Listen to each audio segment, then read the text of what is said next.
Tera media ఈ రోజు మనతో పాటు బీజేపీ ఎంపీ రఘునందన్ రావు గారు ఉన్నారు.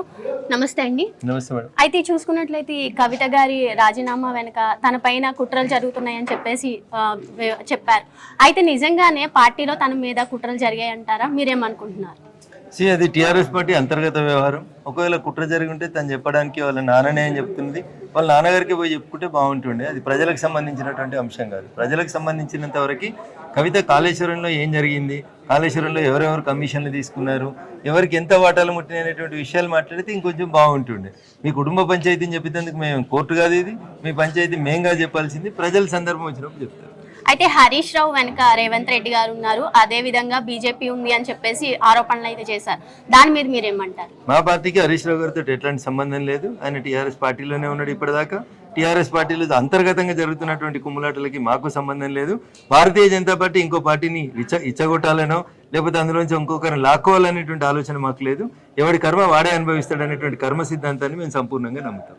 అయితే హరితాహారం పేరుతోటి చాలా మంది భూములు కొట్టేయాలని చూశారు, చాలా కుట్రలు జరిగాయి అంటున్నారు. నిజంగానే అది జరిగాయి అంటారా?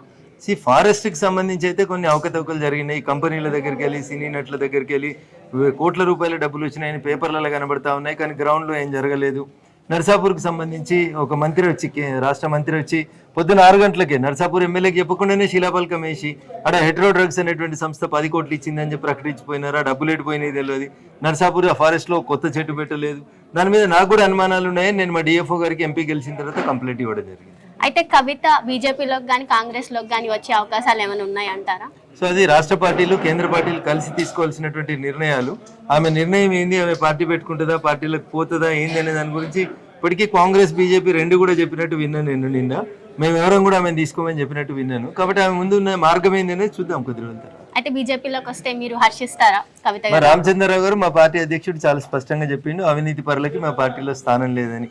కాబట్టి ఇప్పటికిప్పుడు మీరు ఈ ప్రశ్న నన్ను ఎన్నిసార్లు అడిగినా, ఏ రీతిలో అడిగినా సమాధానం ఒకటే, అధ్యక్షుడి నిర్ణయమే తుది నిర్ణయం.